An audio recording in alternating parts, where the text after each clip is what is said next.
time once again to slip into your camo, grab your bow, and join us out in the field for another episode of the Up North Journal, presented by PSE Archery. The Up North Journal crew is knocked and ready to rock for another exciting adventure. So let's step outside and hit the trail. Welcome back to another episode of the Up North Journal, everybody. I'm host Mike Adams, sitting in the cabin tonight with Dan DeFaw. Before we get started, we want to help you save some money. That's right, folks. Don't forget to use our promo codes to save that money. And let's start off with buckbaits.com. That's right, the brick and mortar store of Buck Baits down at Sterling Heights, Michigan at 15 and Dodge Park. Go over there. If you're on the website, buckbaits.com, use the promo code UNJ20. That will get you 20% off your order. For those of you who are looking for Easy Cut products, make sure you go to easycutproducts.com. And when you're there, use the UNJ promo code UNJ15 off to save 15% off your order. And let's not forget Lincoln Roan over at packermax.com. It's never too early, never too late to think about the Packer Max. Go on over to packermax.com, use the promo code UNJ25. That'll get you $25 off your order over at Packer Max Outdoors. For those of you looking for some new firearms and firearm products, make sure you go over to the islandarmory.com. While you're there shopping, use the promo code UNJ10 to save 10% off your order there. If you shot that bird of a lifetime and you want it mounted, don't forget Troublesome Creek Taxidermy.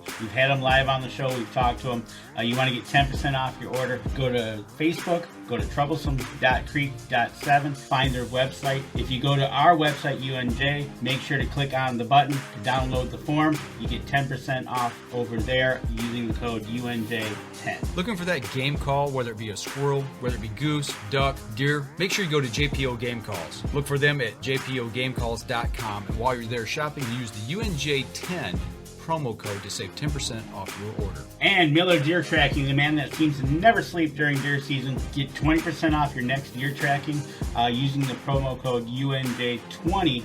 Look for Miller Deer Tracking on Facebook or give him a call over at 810-240-4891. Looking for the hottest new plastics to take on the water, whether it be hard water or soft water? Make sure you go over to southernindianabaitco.com. While there, use the UNJ promo code UNJ10 to save 10% off your order. Deer Camp Coffee, folks. We drink it every night on the show. You want to try it? You can go to the brick and mortar store at 15 and Dodge Park at Deer Camp itself, or go to deercampcoffee.com. Also use our promo code UNJ10. You get 10% off your order. And don't forget, get a bag of the UNJ medium roast blend there as well. All right, Danny, where's our live view camera look from tonight? Good evening, everybody. Live in the cabin. That's right, Up North Journal. We're taking a little trip down to Crawfordsville, Indiana, looking at Sugar Creek. That's right, folks. 43 degrees. The water is flowing. The cars are driving over the creek. How do you like that? Sugar Creek down in Indiana in Crawfordsville. Absolutely. Do we know somebody down there? We do know somebody down there, and it's always good to go where where we have people on the show and we can kind of show in their backyard, and we're actually told that that's a good fishing spot. And who would that be? Well, you got to go see Mr. Mark Coleman. Mark, what's going on, Mr.? Hey, good evening, everybody. Yeah, you mentioned a camera that I didn't even know existed, and Danny kind of creeped me out a little bit when he said you can see in my backyard. You probably don't want to see in my backyard in each mode. But no, the way you described that camera, Sugar Creek kind of snakes through the whole town here in Crawfordsville, and there is fish everywhere in there. So if anyone's ever interested in taking a quick fishing trip on Sugar Creek, give me a shout. I'd be happy to take you down there. Right. Did you hear that, Robbie? He said he's going to take you fishing. You know, I'm kind of half afraid to let him take me fishing. I don't know if I'll come back or not.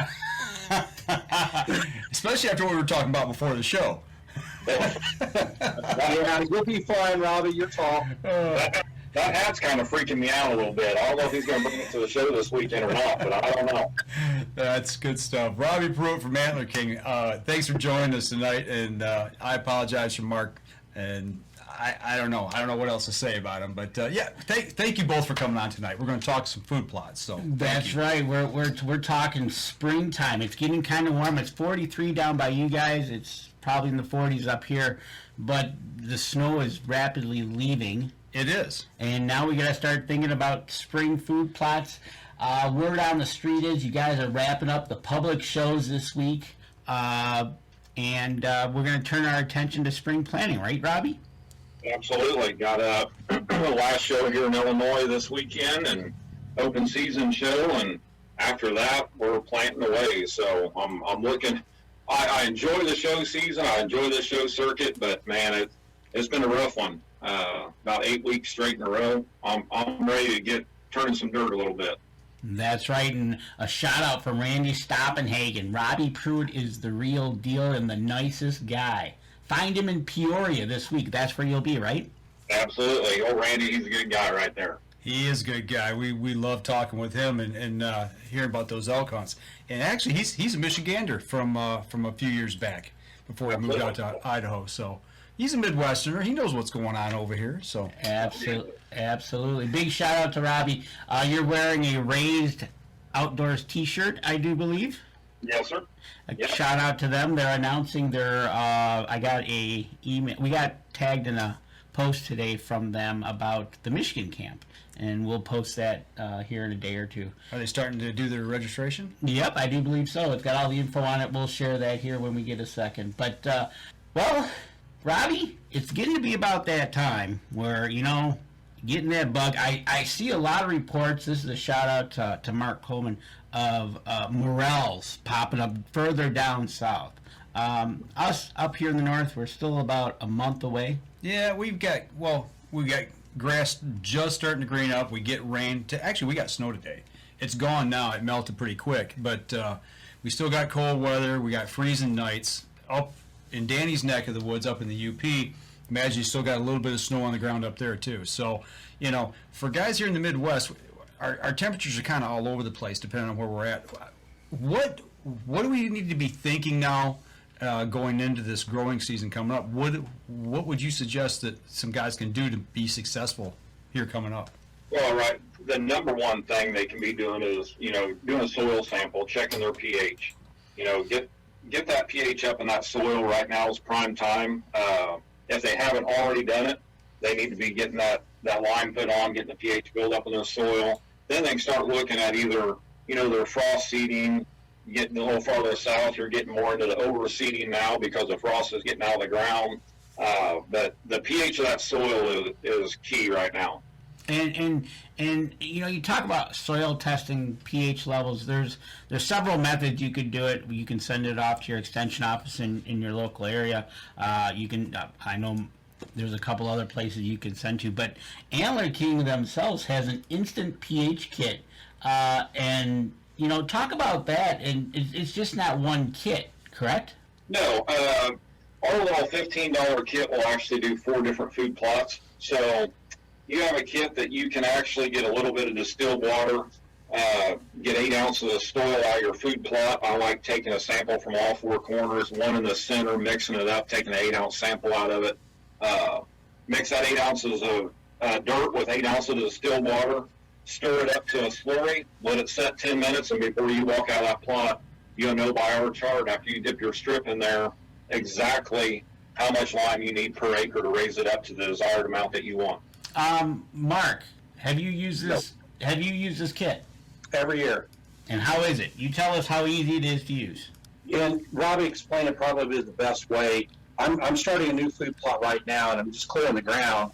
I actually have a DR trimmer that I'm getting ready to put what they call a beaver blade on it. That's got a chainsaw, circular saw on it. So you can push it in there and cut these trees out. But I'm clearing the area for this new food plot. And as soon as I get all the brush off of it, the first thing I'm going to do is run this pH soil test. And it's just that simple. You have to have the distilled water because you don't want to bring in any foreign things that's going to cause the test to be off. Distilled water, 8 ounces of dirt. This food plot's only going to be about probably 40 by 80 foot. I mean, it's not a real big one. And once I get that sample test, then I'm going to know what my pH is at. And based on that, I'm going to determine, okay, what's going to go into the ground here. Every bag of Antler King, it's going to tell you what that will grow best in. But it's also going to tell you inside this package of this pH strip test kit, it's going to tell you about how much lime you should add. If you do get a low test like a 5 or a 5.0, you can go to the chart. It's real easy to read, and it's going to tell you how much lime you need to add to this to get the pH level up to where it needs to be. So it's very, very simple. The best thing about it, you can do it yourself right in the field. And that's what I was just getting ready to say. Most of these things you got to send in, you got to wait for the results to come back. This is something you can do right on the spot and have the results right there, so then you can run down to your supply place and get whatever you need to put back into that soil and get the job done in the same day, actually. Yeah. So, One thing I want to make sure, Robbie, when going to get the soil samples, do I need to use, should I use specific utensils to get the dirt? Metal pail, metal shovel, plastic? What should I use to gather the soil and put it in for the best results? Really, I like using this a little garden shovel. It doesn't matter if it's metal, if it's plastic, what it is. I just like a little handheld garden shovel. I'll take like one of our Lick Magic buckets or just a little 1.5 gallon, 2 gallon bucket so I can get all 5 of my samples, dump it in there. I also have what they call a soil plugger. It's a round tube that you can just take a plug out of the soil. So it doesn't really matter what you use, but I like getting down about 3 to 6 inches into that soil, not the top layer. I like knocking that 3 to 6 inches off and getting a little bit deeper in there. gotcha. Right, exactly. And as we have here with Antler King, they provide the listing of what is preferred pH for brown, clay, and black soils, for sandy soils, for all of them. And then it goes to list the products for Antler King: Clover Mix, Honey Hole, Red Zone, Lights Out, what they prefer for the pH level. On average, Robbie, what do you think? Could I take that soil sample today and apply my lime ASAP? Would I be good for spring planting probably here in about a month or two? What you're looking at is depend on the lime that you use. Ag lime takes 6 months to break down. So that's why you always see your farmers putting it on the fall ahead of time, or the winter ahead of time after their crops are out. So it takes 6 months to break down, but it lasts a lot longer than pelletized lime. But pelletized lime will break down in about 3 months, and it only takes 1/10 of the amount. So I'm always going to want pelletized lime for my food plots. The one thing about it is, even if you get it put down just prior to planting, you're building that soil at the same time that's growing. So you're going to eventually see a difference in it. You might not see it right away with them plants growing, but you're going to see a difference in the months to come. Gotcha. So putting it, once you notice your soil is below pH, as soon as you can get the lime on, it's a positive. You might not see it right away, but as the months go on, you will see that improvement. Yeah, I mean, if you look at the pH is the most important step to any food plot. The pH is actually the tool that is going to allow that plant to absorb in the nutrients that you put into it. So, if you look at a plot that's a 5.5 pH and it's acidic enough that the fertilizer you put on it, you're actually wasting about 33% of that fertilizer by not getting that pH up to 7.0 at that neutral stage. So the only way, no matter if the plant will grow in a 5.5 pH, the only way that plant can get 100% of the nutrients you offer it is to have that pH up to a 7.0. So I don't like throwing it away. And actually, we're showing that graphic right now, where at neutral is 7.0. It's 100% across the board, no fertilizer wasted. But you picked out 5.5, where you're losing 32%. And if you go down to 4.5, you're losing 71%. So it's critical. If you're going to spend money, why not try to get it to where you're... Maximize your cost. There you go. Maximize what you're putting into it, the cost you're putting into it. Right. And for you, Mark Coleman, how's it looking for your plots, the ones that you have established? Have you worked on the pH level there? Yeah, I have worked on them a little bit. A lot of my plots are off the field, and most of them are down in a creek bottom or in a backwoods area. The pH runs anywhere between a 5.5 and a 6.5.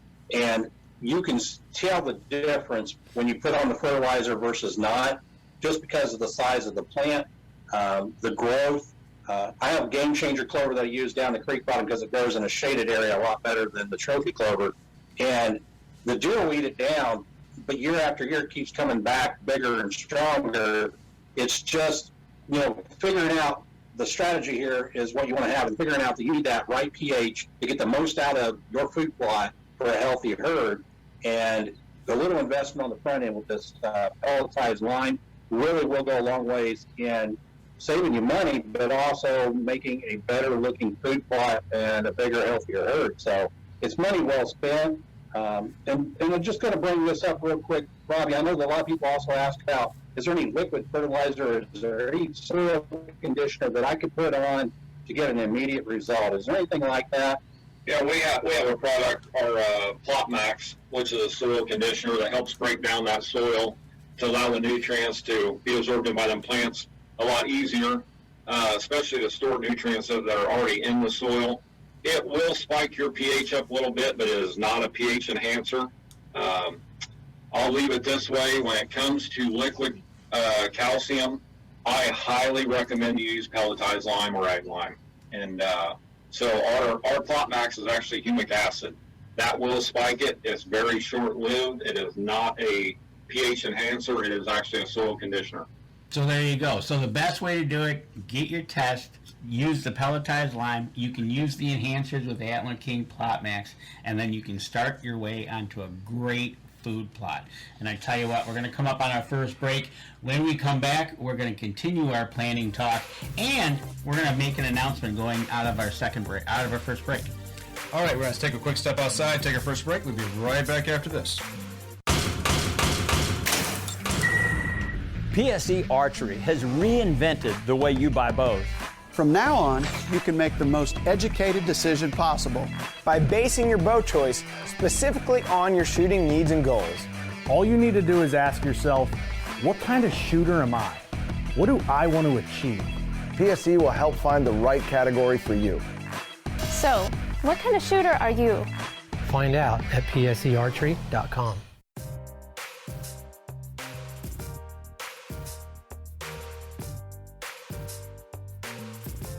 Welcome back. Second segment of the show, we're talking with Robie Pruitt from Antler King, Mark Coleman, Team UNJ down in Indiana. He's down there in Crawfordsville.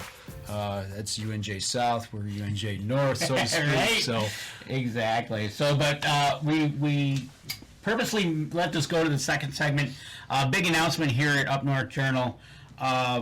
We talked about this earlier. We've had several announcements the last couple of weeks, so we're just going to add to it. And our partnership with Antler King, starting this year, working together, bringing them on as a proud sponsor of Up North Journal. So, welcome aboard, Robbie. Glad to have you, man. I appreciate it.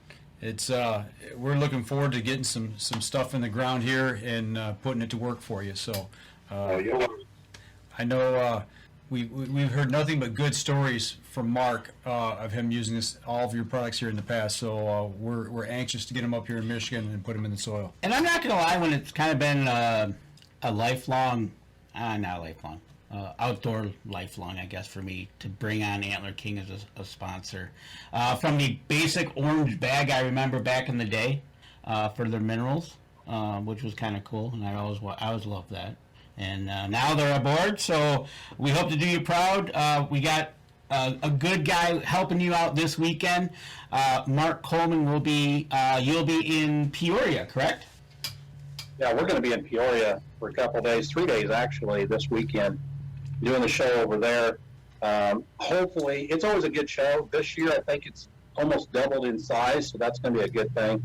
We run into a lot of people that, are repeat customers of ours, and have some great conversations with them. All right, awesome. Okay, we got a question out of the gate going back to our last segment about pH levels. We talked about getting a soil sample test now.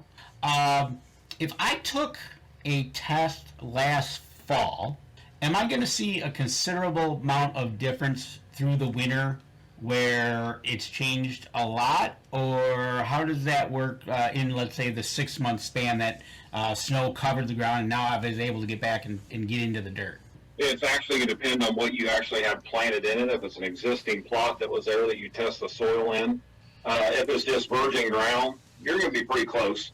You'll be very close. But if it was something that let's say you had like a brassica variety, like our honey hole or slam dunk or grade 8, stuff like that.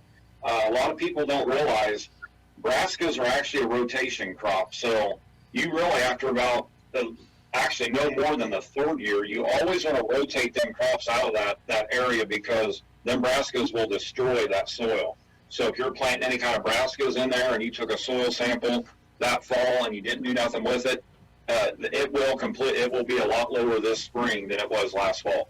Wow. Okay. So Anthony, you got to keep conditioning it and giving it what it needs. Yep. okay, good to know. Good to know, because some people, once they leave in the fall, they button up the camp or whatever they might do, and then they're done. Like especially for me going to the UP, I won't see it probably till this is gonna be an odd year, but. When I get in there, hopefully, get working, get that soil sample, do the testing, get the lime down. Looking at something here that I've been thinking about, and I've done a little bit, I went to a few classes on, and it's kind of become a little more well known here recently about running fire through an area and burning off versus turning down. When you do that, what are we actually putting back into the soil? Are we when we have that ash, is that change? How does that change the pH? And when do we run fire through something versus turning it down and then taking our readings and adding the fertilizers and things like that? Well, the biggest thing you're doing when you're burning down is you're putting organic matter into the soil and you're adding potash, potassium. So that's what you're adding to the soil. What I like is, because I do a lot of burning myself. I'm able on my property. I can control it. I can burn it. There's a lot of my plots, depending on what I'm going to plant. I will actually do a burn off and seed right over top of that.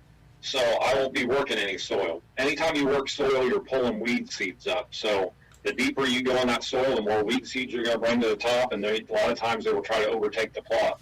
So you can do a good burn off. You're actually helping the soil, and you're eliminating a lot of weed issues you're going to have. Okay. So it equates to maybe like a no-till drill type situation too, instead of burning off, where they're just putting the seeds in and you're not stirring up that seed bed. Yes, exactly. Okay. Absolutely. Gotcha. Yes. Mark, have you ever used fire on your food plots?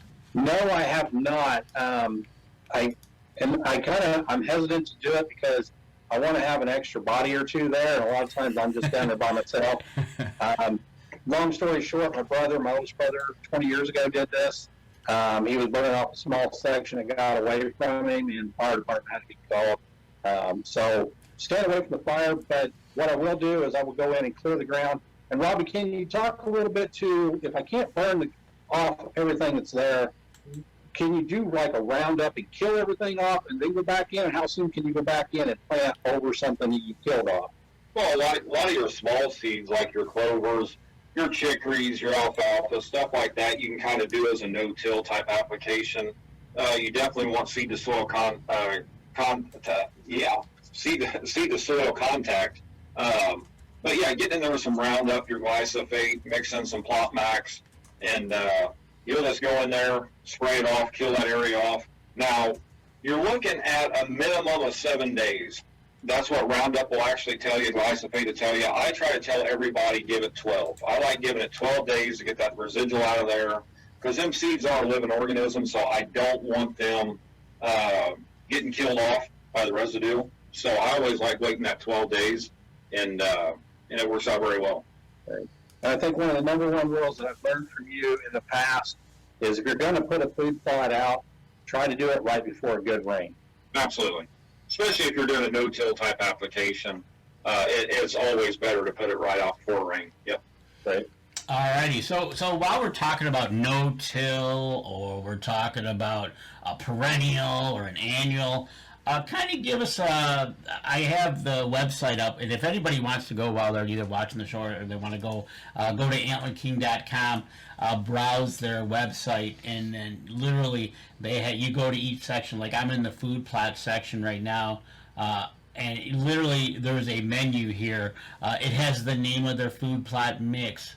What's the life cycle? Is it a perennial? Is it an annual? Kind of like when you want to plant it. So, Robbie, we're coming into spring here. We still get frost. I think it's going to be 21 tonight. Frost seeding, and it even has the pH. What would you suggest for the springtime? What are you thinking that, depending on obviously where our soil's at, but what's a good one you'd go with out of the gate? I'm always looking towards our trophy clover mix. That's my very favorite mix, but that has to have a very good soil. It has to have a good pH in the soil. It has to have a lot of sun. So I'm looking there. Now, if I'm in the kind of the backwood type plots where I know I'm going to be getting a lot of shade, I'm going with my Game Changer clover, which is our shade tolerant, pH tolerant clover. If you're an alfalfa guy, our Booner Buffet with alfalfa, clover, and chicory is also a good one, but it needs a very good pH. It actually needs a pH right at that about 7.0 because of the premium alfalfa varieties we use.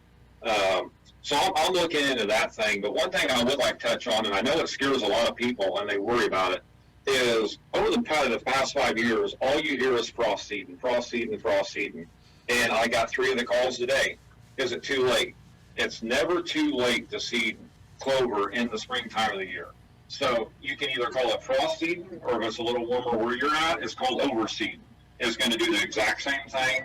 Them small seeds are going to get in there. But now when it comes to frost seeding, if you're in that time, I like when you get a fall during the day, a freeze at night, it will suck that seed right down in, and you'll get the best rate there. But if your frost is already gone, you're not getting them cold, freezing nights, don't thread it, because you can still overseed right over that food plot. It just depends on what you call it. Exactly. Okay, makes sense to me.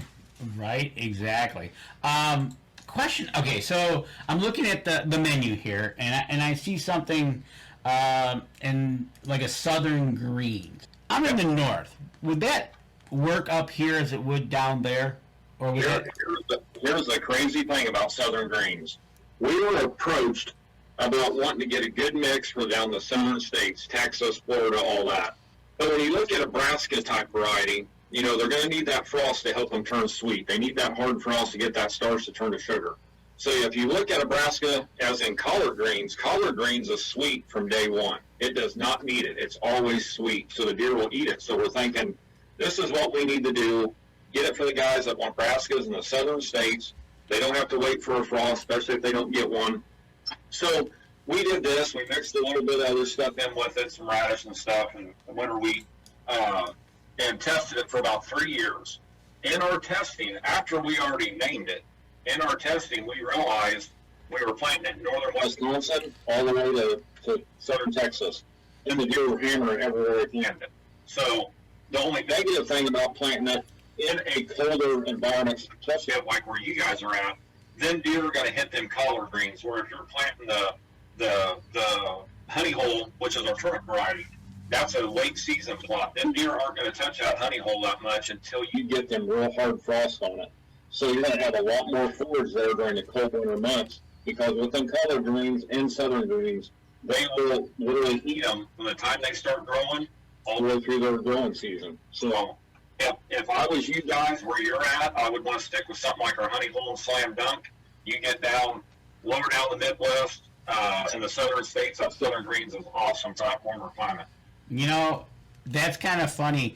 You mentioned that it's sweet coming right. I vision literally the deer watching it come up and just mowing it down. So to the point where you will come back, look at it, and go, it's not growing. Yeah. But exactly. And if you don't have a grow cage there or something to show you, it was here. Or if you can get some kind of fencing around it to keep deer out. I mean, like one of those solar-powered electric fences to charge it to keep them out, let it grow up, and then turn it loose.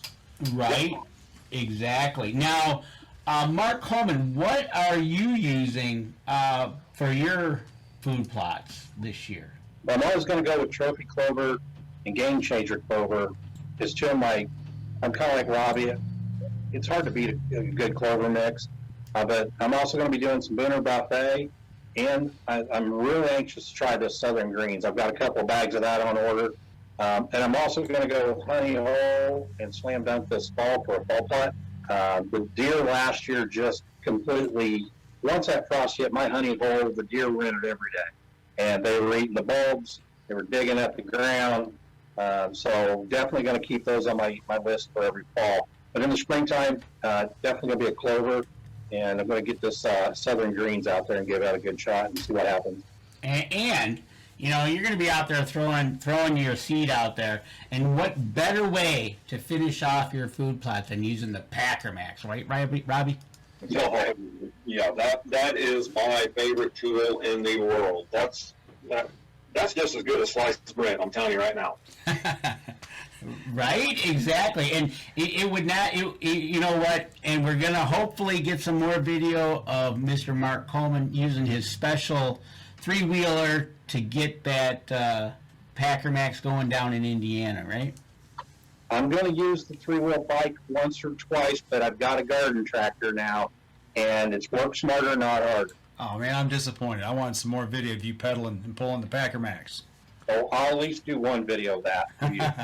There we go. And you know, we're not only talking about deer here, but is there anything in the Antler King line that's going to help? I know springtime is a big turkey season all around the state. Is there anything that's going to help out other animals in the area, whether it be turkeys or anything else we might be thinking of? I want to add something real quick before I answer that here, and we were talking about the Packer Max. I don't want anybody to be confused here thinking it's a sponsorship type deal. When I say I love that product, I'm not sponsored by Packer Max. I know the owner personally. We became friends after me buying one of his units. That is what makes my food plots what they are. So I just don't want people thinking, oh, he's getting paid to say that. I am not. I am not sponsored by him. It is a great product, so make sure you check one out. Absolutely, and we've been using Pack Max. We've known Lincoln for a few years now before he even came on as a sponsor of Up North Journal. And Mark Coleman's used one down in Indiana. I've used one in the UP. We have another model to try out this year coming up, but you are totally right. I know you'll hear that too, but it's something you've tested it, used it. We've tested it, used it. Mark Coleman's tested it, used it. We don't do things we don't believe in. Yeah, well, you got to get that contact with the ground. That's right. The big thing, and that's what the Packer Mac does. And it also cuts those grooves and holds that moisture in, and puts that moisture in contact as well. So it's just a great tool. And with that being said, if you're interested in the Packer Max, go to packermax.com. I think Lincoln is going to, I don't know if Lincoln's going to be down in Peoria or not, but if he is. Yeah. Okay, then we'll make sure to send over Mr. Mark Coleman to see Lincoln Roan. Oh, yeah. You got to wear the hat, though, the straw hat. I'll talk to Robbie about whether or not I can wear the hat. He may not want to spend all day with me. Right, exactly. But you know, as we're talking here, moving on to the food plots, other animals in the air, turkeys or anything like that, do you have something we could plant to help them out as well? There's a couple different ways to look at it. Let's say for a spring planting, if you're starting a new plot, definitely your clovers, your alfalfas. You know, them birds love getting in there picking through them. But if you want to look farther ahead, when you plant your fall plantings, you want to look more towards something with cereal rye in it. So if the mix, like we have our fall, winter, spring, our cereal rye variety, our grade 8 has cereal rye in it. But if you're planting something and you want to add something for a great attraction for the next spring, mix some cereal rye in if it don't already have it in it. And the reason why is cereal rye is actually an annual, but it acts like a perennial for the first year. It will go dormant with a frost, and then it will green back up about a month earlier than any other plant out there. So instead of waiting for them 50-degree ground temps, it's coming back to life about 37-degree ground temp. So it's going to be a high-protein food source. The turkeys are going to be in it. They're going to bug through it. They really, really like it. So there's two different ways you can do it there. That's a great option. Right? And so, you know, that goes back to kind of, I know we're talking spring plotting now, getting your soil tested. Lincoln Roan did say that he will be down there. But this is kind of an all-year thing. If you ever, like you just mentioned, whether, you know, you're thinking about spring, but you got to think about fall, which actually, if you think about fall, you start thinking about next spring. It's a 24/7, 365 cycle. Exactly, and it kind of, I like it because whether you're out there in the summertime or you're out there in the fall or in the spring, and you see the fruits of your labor coming up, and you see your work, it gives you a quick return on your investment in your work. Right, exactly. So, it's just like, if you ever pay attention, Mark Coleman does his cameras on Tuesday, photo shoot Tuesday, and you can see that his plots, he's got deer jumping, coyotes running around with things in its mouth. We don't know what it is. So it's awesome. And you're right, Tammy, it is always deer season, but we always think about other animals that are in the woods at that time too. And Mark, you are now officially known as Charlie Daniels. Well, I can't sing, but okay. But one of the things that we were talking about here is how we're doing food plots, and for me, the ultimate goal for me is a healthy herd, and providing that to grow the deer, to make sure they're healthy. Those spawns are going to be dropping here in a couple, 3 months, and just getting the right nutrients out there in a space where the deer feel comfortable eating them. Food plots is one of it.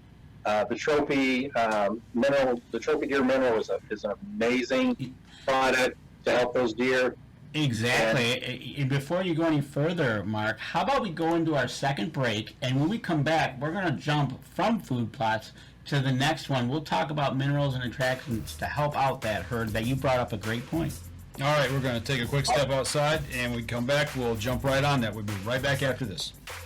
PSE Archery has always dominated the speed category. Now, the most revolutionary cam system ever to hit the market has perfected the shooting experience.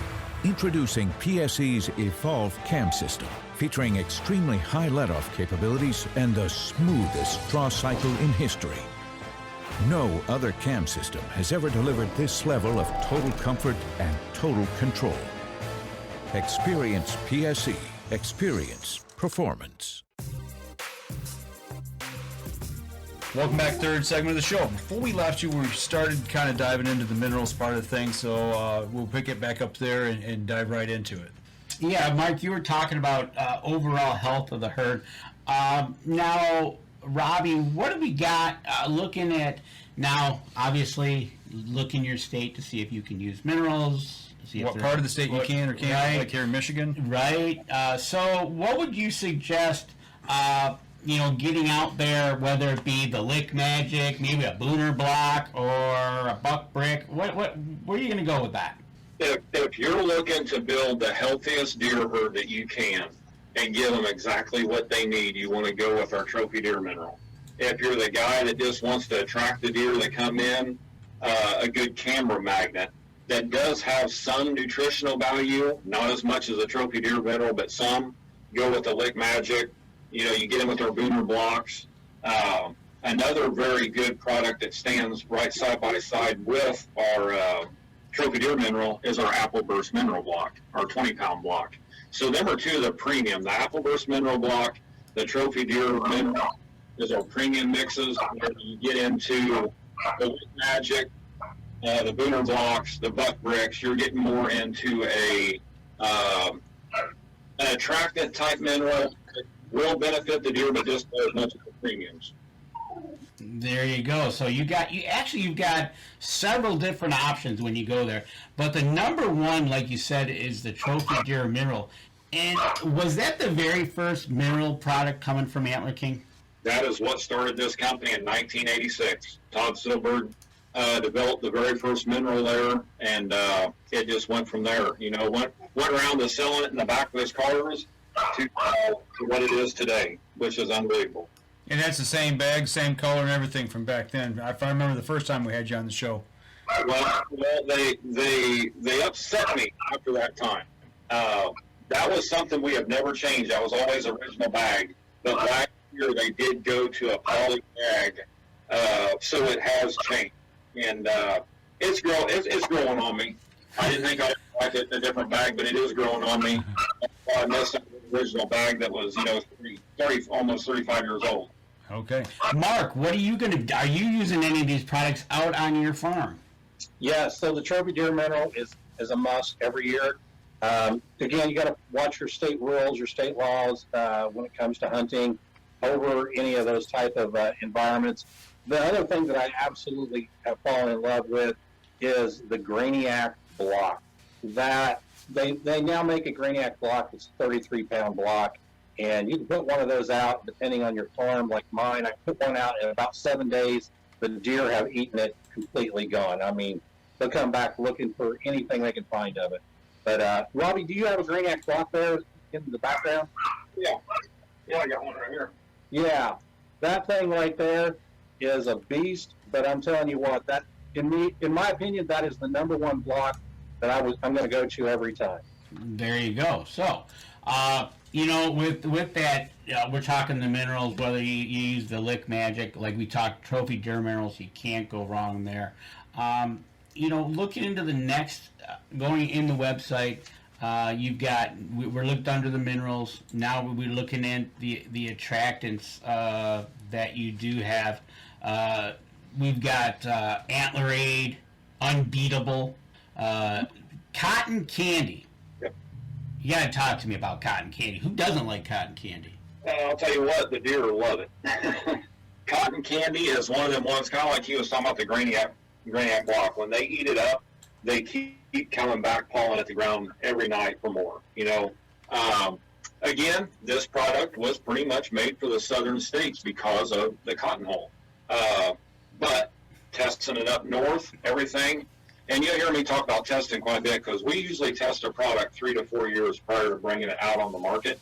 So we test it all over the U.S., and the deer love it up in the northern zones. So it's our number one selling attractant, and it has been now 3 years running. I mean, it's crazy. I mean, we actually have it in a 25-pound bag now, too, because people were asking so much for a bigger bag. We went from a 5-pound bag to a 12-pound, and we still offer both of them, but people were still complaining. So we went to a 25-pound bag for them. Talking about these attractants and everything, it's got me kind of thinking.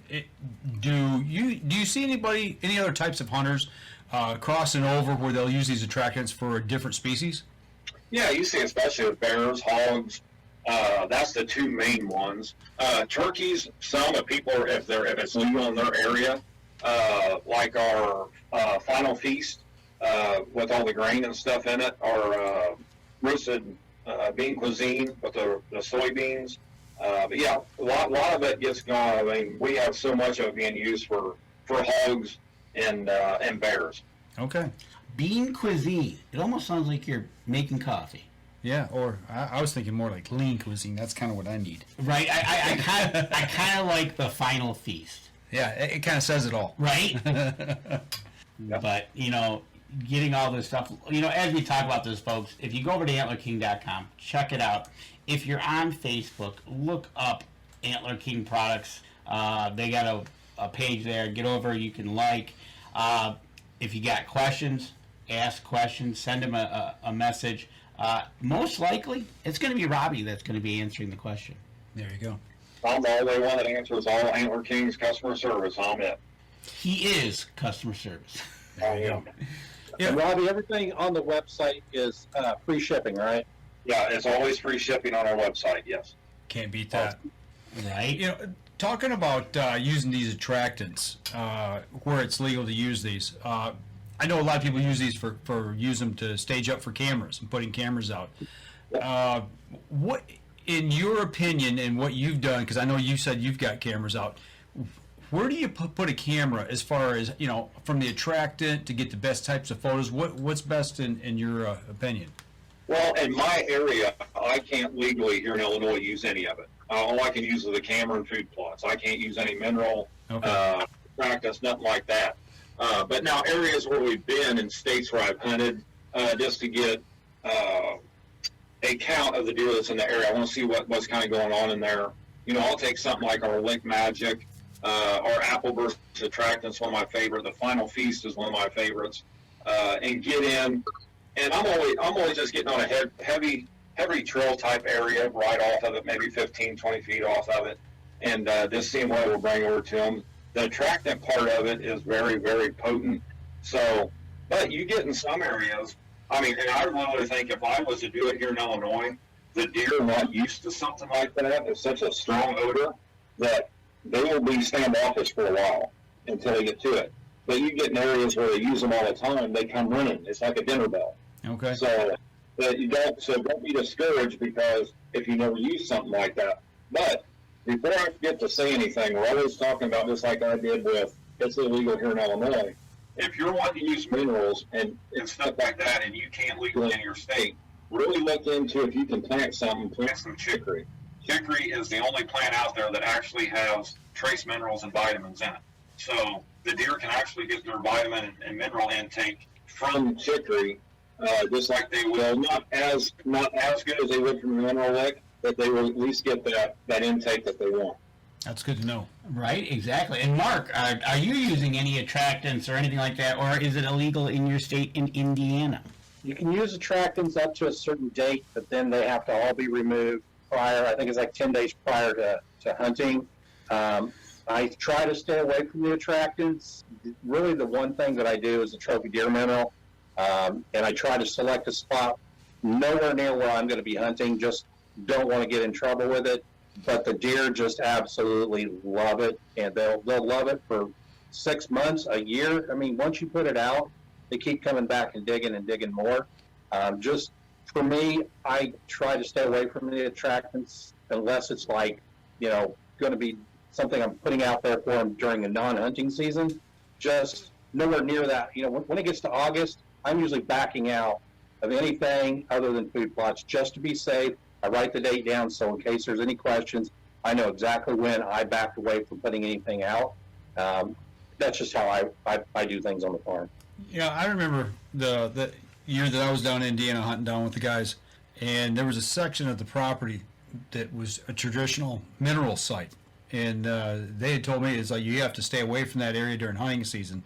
You have to be so many feet away. You can't hunt over top of it because it's into the ground, burned into the ground, and the animals keep coming back for it. So it's still kind of like a bait site, so to speak. Is that still standing down there in Indiana, or do you know? I do know that there is a required distance you must be from a mineral site. I don't know how many yards it is. For me, I don't take that chance, and I just make sure I'm well away from any of those spots. Most of my trophy deer mineral sites, they dig at them so much that they become ponds, small ponds. And so it kind of is a dual role. If I want a water source somewhere, I'll put trophy deer mineral out there. And in 6 months, I've got a hole big enough for the deer to drink out of. Yeah. So you let the deer create they're doing the excavating for you. Right, exactly. My brother Terry is asking, can Michigan use the mineral blocks? No. Not in the lower. Not in the lower, only in the upper. Only in the upper. And that's an interesting gray area. But definitely not in the lower. Don't even, they will try to go after you sometimes if your bird feeder is losing too much. If you rake apples into a pile underneath your tree to get rid of. Right? You know what? I got a question for Robbie about the mineral. What is the proper way to start a trophy deer mineral spot? I like going in, and I'll usually take a steel rake with me, and I will go in and I'll find the area that I want.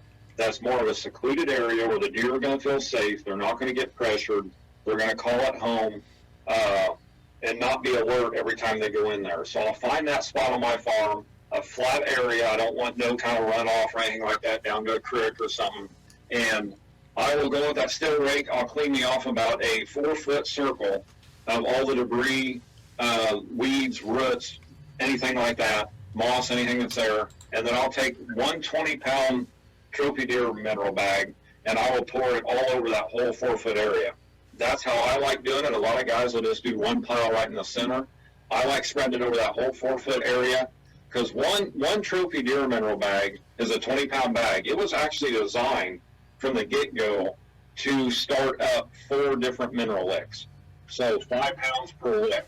So instead of going back in and replenishing it so often, I like using one 20-pound bag in the spring, and I'll use one 20-pound bag in about...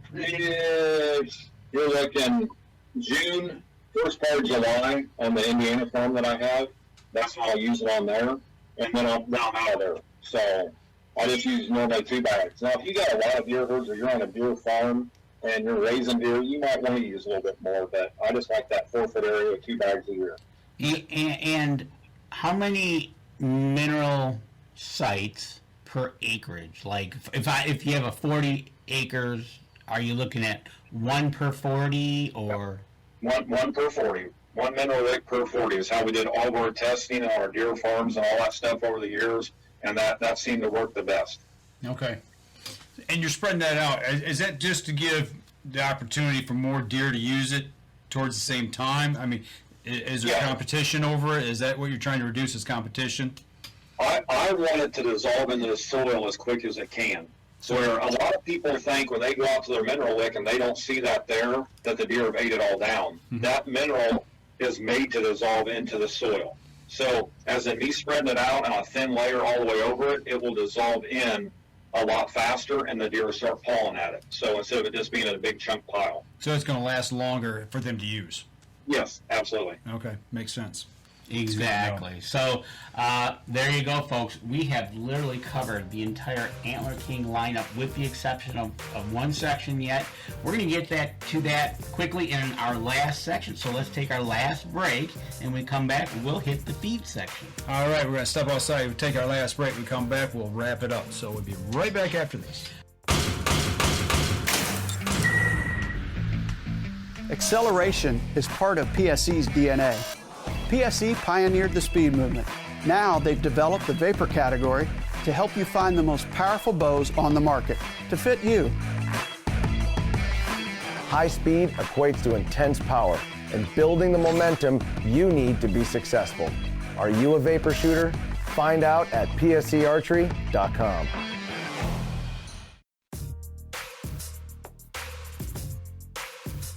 Welcome back. We're in the last segment of the show here. We got about 10 minutes to wrap things up and chat. So, in the last segment, Robbie, we wanted to hit on the website. Again, everybody, antlerking.com.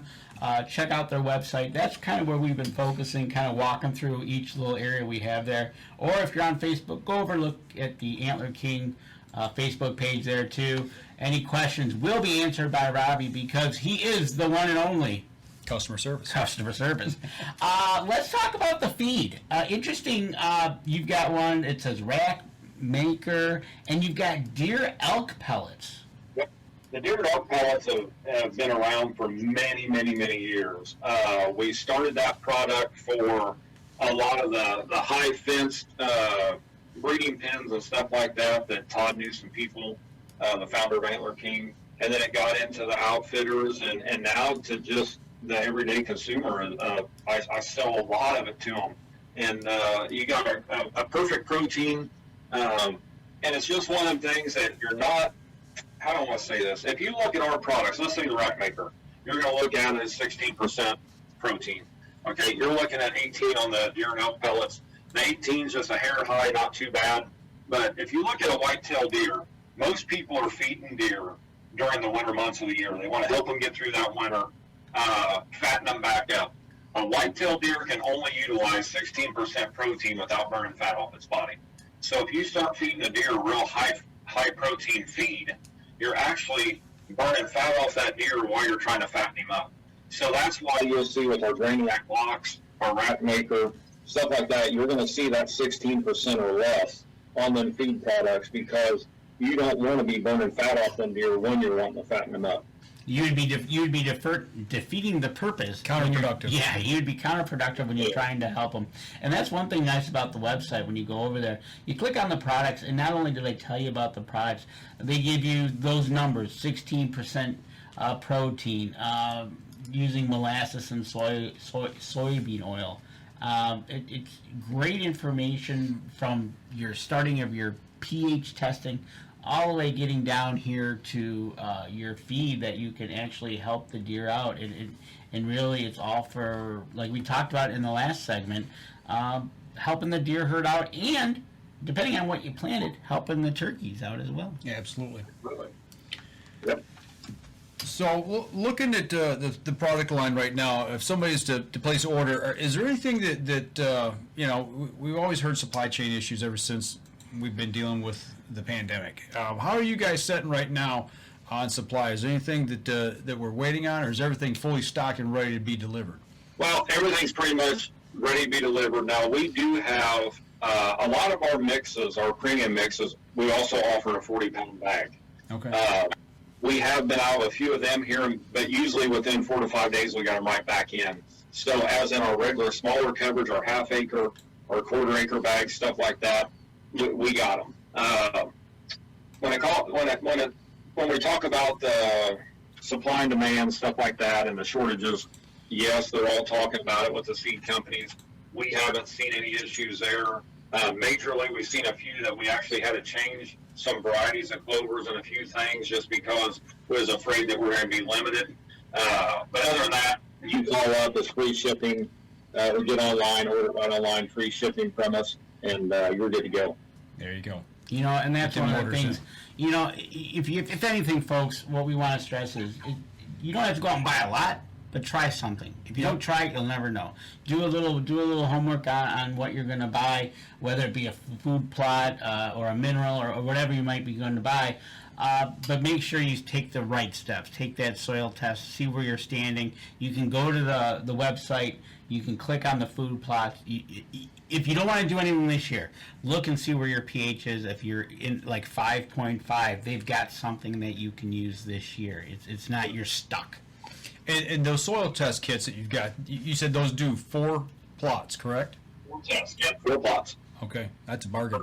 For $15. Most places charge you anywhere $5-10. You got to send it in, Each one. and that's each one. So you got 4 tests in one. Exactly. So, but you know, that way you're ready for the year. You're going to turn into thinking about this just for spring, but it's going to turn into summer. It's going to turn into fall, and then you're going to be thinking about next spring. So, if you're in Peoria this weekend, you can find Robbie at the Peoria show, and then after that, it looks like the show circuit will be done. But it'll be time for him, like he said, to turn some dirt. Hopefully, up here it'll be warm enough. But I tell you what, just remember, get over to AntlerKing.com, check it out, or on Facebook, and hit him up.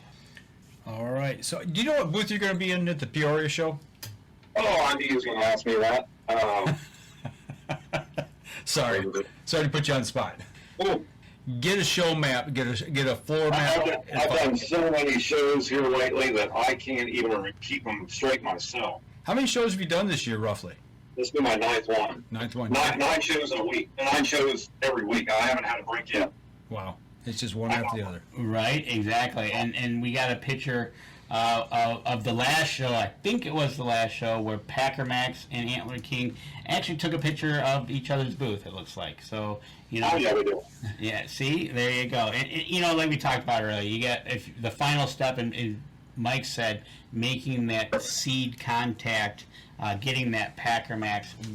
Us up here at Up North Journal will be using it as well.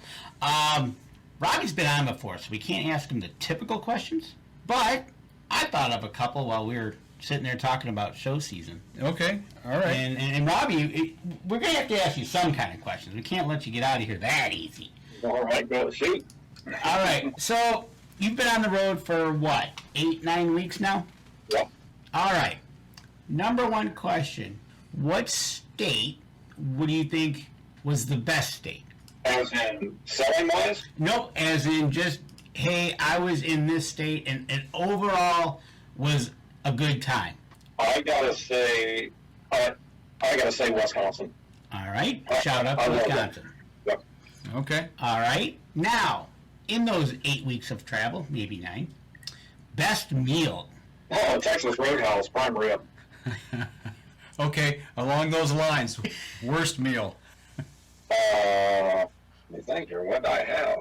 Must have been nothing that really stuck in his mind then. It wasn't that bad. No, I mean, I usually try, since the company's paying for it, I try to eat pretty good. There you go. Yeah. There you go. Okay. You're at these shows. You see a lot of things. What's one thing that stuck out at you at any show that you either did the old, wow, or you just kind of had to take a double take? What's his name? It's the praying dog that rides around the little Jeep. Oh yeah, Dixie the praying dog. Yeah, Dixie the praying dog. Every time he comes running around, I got to take a double take and a video of that dog every time. It's just something. It's just fascinating. I love the little Jeep because I drive a Jeep and I'm really fond of them. But also, he's got like the aviator lens goggles on the dog on Dixie, and she just puts all that gear on and wears it with no problem and does her thing. Yeah, I always got to double take that one because it's just one of them things that catches you off guard.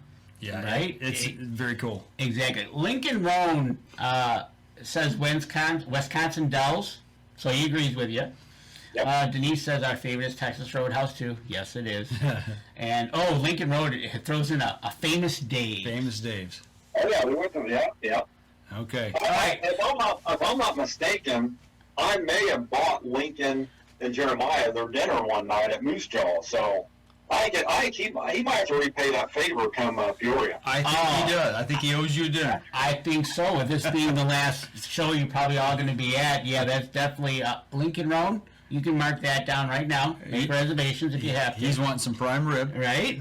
If I was a betting man, I would probably say Lincoln's probably going to take me to Rural King for free popcorn and coffee. Probably. And he'll park in the furthest spot out and make you walk in. Yeah, no kidding. You got to walk it off. Right? Sorry, exactly. I'm giving you a hard time tonight, man. I gotta give a shout out to Lincoln. He was down in Gulf Shores the same time I was. We tried to connect. We were only a few miles apart, but we were both on vacation, and we knew we're going to see each other soon. So he had a good time down. I think he went and did some shark fishing. He tried to. He caught some other fish as well, and actually cooked them up. So, one last question. Out of all these shows, now I don't know if you do or not, but most interesting show food you might have tried? I don't try nothing. I don't know what it already tastes like. Don't blame you. Probably the most interesting thing you'd ever eat at one of these shows is a hot dog. You never know what it's going to be like. That's about it. Yeah, because that can be all over the board. You never know. Wow. There you go. It was fun. It was really nice meeting, and actually we sat together, Mark, Robbie at ATA with his sales staff, which was pretty fun, and actually Dan Yasa showed up too. It was a good night, and I'm really looking forward to this partnership we're starting this year with Antler King and working together. And if Lincoln Roan's involved, how can that go wrong, right? So, but yeah, so definitely welcome aboard, Robbie. It's good to be joining forces. Like I said, it's an orange bag dream for me that started a long time ago when I was younger, but I'm excited. Good. I am too. Okay. We got anything else? I think we've pretty much covered all the bases.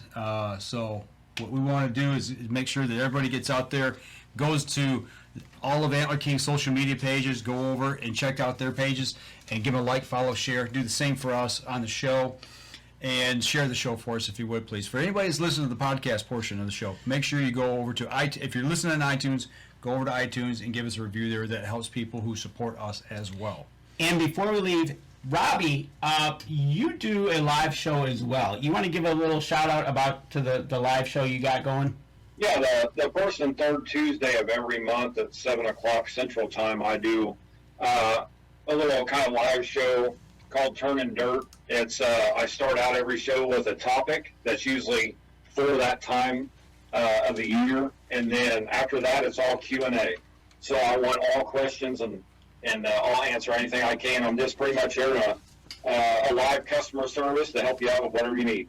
There you go. So if you got any questions after tonight's show, you can join Robbie on his live show and throw questions at him. Maybe we'll get on there and throw some things at him as well.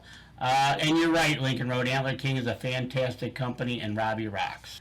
All right, folks, that's going to do it for us tonight. Next week, if we're talking kayaks, we're going to we're talking canoeing. Canoeing. If everything goes according to plan, we're talking with none other than the Happy Camper, Mr. Kevin Callan, over from Toronto in Canada. If people were in Canada, they know this guy. He's been all over the TV over there. So I actually had the opportunity to see him a couple weeks back at a symposium over at MSU, and yeah, we're going to have him on the show, make that connection. Everything looks pretty solid. And trust us, folks, from what Mike's described, it's not going to be your typical canoeing talk. No, there's some good humor in this. Guy's a lot of fun, so make sure you guys tune in. All right, that's going to do it for us this week. We'll be back again next Wednesday night, 7:30. Y'all take care. This episode was brought to you by PSE Archery, Deer Camp Coffee, Buck Baits, JPO Game Calls, The Island Armory, Hacker Max, Sunrise Archery, and C3 Better the Hunt Technology. Thanks for listening, and join us again here next week. Until then, remember, as we always like to say, if you're out on the water or in the woods, shoot straight and be safe until next week on the Up North Journal.